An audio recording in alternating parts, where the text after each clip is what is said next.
আসসালামু আলাইকুম। আমার চ্যানেল কুকিং বেইমিতে আপনাদের সবাইকে স্বাগতম। দেখে নিশ্চয়ই বুঝতে পারছেন আজ তৈরি করে দেখাবো কাঁচা আমের আমশক্ত। এখন যেহেতু কাঁচা আমের সিজন, কাঁচা আম শেষ হয়ে যাওয়ার আগেই কিন্তু রেসিপিটি একবার হলেও ট্রাই করতে পারেন।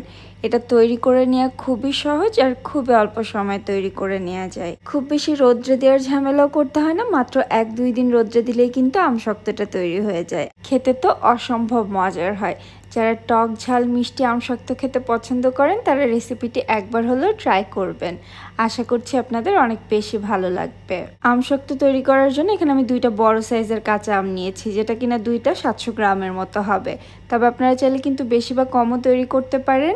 এখন এই আমগুলোকে ছিলে খুব ভালোভাবে ধুয়ে পরিষ্কার করে ছোট ছোট টুকরা করে কেটে নিব। আম দুইটাকে ছোট ছোট টুকরা করে কেটে আমি একটা প্যানে নিয়ে নিয়েছি আর প্যানটাকে চুলায় বসিয়ে দিয়েছি। এখন দিয়ে দিচ্ছি বেশ খানিকটা পানি। পানিটা এমনভাবে দিতে হবে যেন আমের সমান সমান হয়, বা চাইলে বেশিও দিতে পারেন। তবে আম সেদ্ধ হতে কিন্তু একদমই সময় লাগে না, 4-5 মিনিটের মধ্যে আমগুলো সেদ্ধ হয়ে যায়। এর সাথে দিয়ে দিয়েছি 1/2 চা চামচের একটু বেশি লবণ। লবণটা আপনাদের স্বাদ মতো দিবেন। এখন চুলার আঁচটাকে মিডিয়ামে রেখে আমগুলো পুরোপুরি সেদ্ধ হওয়া পর্যন্ত অপেক্ষা করছি। 5-6 মিনিটের মতো আমগুলোকে সেদ্ধ করে নিয়েছি। দেখে নিশ্চয়ই বুঝতে পারছেন আমগুলো পুরোপুরি সেদ্ধ হয়ে গিয়েছে। এখন এটাকে আমি চুলা থেকে নামিয়ে নিচ্ছি আর একটা ছাঁকনির সাহায্যে এগুলোকে ছেঁকে নিব।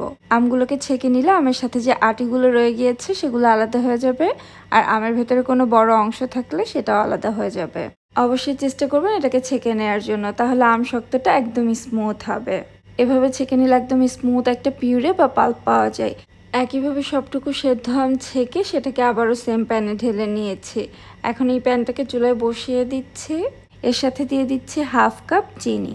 আমের টক বুঝে মিষ্টির পরিমাণটা কিন্তু আপনারা কমিয়ে বাড়িয়ে এখানে ইউজ করতে পারবেন, বা আমশক্তটা কতটা টক বা মিষ্টি খেতে যাচ্ছেন সেটার উপরে ডিপেন্ড করেও মিষ্টিটা দিতে পারেন। এখন চুলার আঁচটাকে মিডিয়ামে রেখে এটাকে আমি 4-5 মিনিটের মতো জাল করে নিব। এতে চিনিটাও পুরোপুরি গলে যাবে আর এই মিশ্রণটাও কিছুটা ঘন হয়ে আসবে। যদি আমার এই মিশ্রণটা খুব বেশি পাতলা হয়নি, সেদ্ধর সময় যদি পানির পরিমাণটা খুব বেশি হয়ে যায় তাহলে কিন্তু মিশ্রণটা পাতলা হয়ে যাবে। সেজন্য চেষ্টা করবেন সেদ্ধর সময় পানিটা খুব বেশি না দেওয়ার জন্য। পানির পরিমাণটা বেশি হয়ে গেলে এটাকে বেশি সময় জাল করতে হবে। 4-5 মিনিট জাল করে নেওয়ার পর এখন এর সাথে দিয়ে দিচ্ছি স্বাদ মতো কিছুটা চিলি ফ্লেক্স। আপনারা চাইলে কিন্তু চিলি ফ্লেক্সের পরিবর্তে এখানে গোলমরিচ গুঁড়া বা চাইলে লাল মরিচ গুঁড়া ইউজ করতে পারেন। তবে লাল মরিচ গুঁড়া দিলে এটার কালারটাও চেঞ্জ হয়ে যাবে। তবে চিলি ফ্লেক্স দিলে কিন্তু এটা দেখতে অনেক বেশি ভালো লাগে আর খেতেও ভালো লাগে।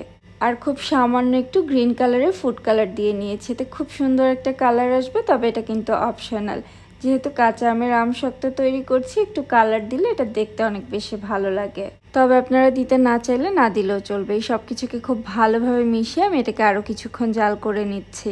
চিনি দেওয়ার পরে যে চিনির পানিটা ছেড়ে দিবে সেই সম্পূর্ণ পানিটা শুকিয়ে যখন এটা কিছুটা ঘন হয়ে আসবে তখন বুঝতে হবে এটা তৈরি হয়ে গিয়েছে। আর এটা বোঝার সহজ একটা উপায় হলো স্প্যাচুলাটা উঁচু করে যখন এটা ফেলবেন তখন দেখবেন একটু লেটে লেটে পড়ছে, তার মানে এটা অনেকটাই ঘন হয়ে এসেছে। আমার আমশক্তের এই মিশ্রণটা কিন্তু এখন তৈরি হয়ে গিয়েছে। এখন এটাকে আমি চুলা থেকে নামিয়ে নিচ্ছি। আর এটাকে সেট করার জন্য আমি এখানে স্টিলের প্লেট নিয়ে নিয়েছি আর উপরে কিছুটা তেল ব্রাশ করে নিয়েছি। তেলটা ব্রাশ করে নিলে আমশক্তটা কিন্তু খুব ইজিলি উঠে আসবে। এখন আমশক্তের এই মিশ্রণটা আমি বেশ খানিকটা প্লেটে ঢেলে নিচ্ছি। আমি 2-3টা প্লেটে এই মিশ্রণটাকে শুকিয়ে নিব। এই মিশ্রণটা যদি খুব বেশি মোটা করে দেওয়া হয় তাহলে কিন্তু শুকাতে অনেক বেশি সময় লাগে, আর এটা পাতলা করে তৈরি করলে খেতে অনেক বেশি ভালো লাগে। আমি একটু পাতলা করে এটাকে ছাড়িয়ে নিচ্ছি। আর খুব দ্রুত রৌদ্র শুকিয়ে নেওয়া যায়, যেহেতু এখন অনেক বেশি রৌদ্র পড়ছে আপনারা কিন্তু 1-2 দিনের মধ্যে এটাকে শুকিয়ে নিতে পারবেন। যতটুকু মিশ্রণ আমি প্লেটে ঢেলেছিলাম প্লেটটাকে চারপাশে ঘুরিয়ে এটাকে ছাড়িয়ে নিয়েছি। এখন এটাকে 1-2 দিন রৌদ্রে শুকিয়ে নিব। 2 দিন আমি এটাকে শুকিয়ে নিয়েছি আর আমার এই টক ঝাল মিষ্টি আমশক্তটা কিন্তু এখন একদম তৈরি হয়ে গিয়েছে। আর প্লেটে তেল ব্রাশ করে নেওয়ার কারণে খুব ইজিলি কিন্তু এটা উঠেও আসবে।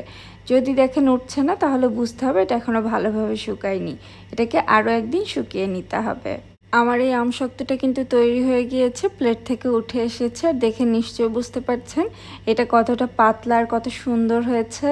এখন এটাকে আমি পিস পিস করে কেটে নিচ্ছি, একটু রোল করে আপনাদের দেখিয়ে দিচ্ছি। একদম দোকানের মতোই কিন্তু এটা রোল করে নেওয়া যাবে, বা চাইলে স্লাইস করেও রেখে দিতে পারেন। যেভাবেই রাখেন না কেন বা যেভাবেই কাটেন না কেন, এটা খেতে কিন্তু অসম্ভব মজার হয়। আর কাঁচা আমের এই টক ঝাল মিষ্টি আম শক্তটা কিন্তু এভাবে তৈরি করে আপনার একটা এয়ারটাইট কন্টেনারে ভরে সারা বছর জুড়ে নর্মাল ফ্রিজে সংরক্ষণ করে রেখে দিতে পারবেন।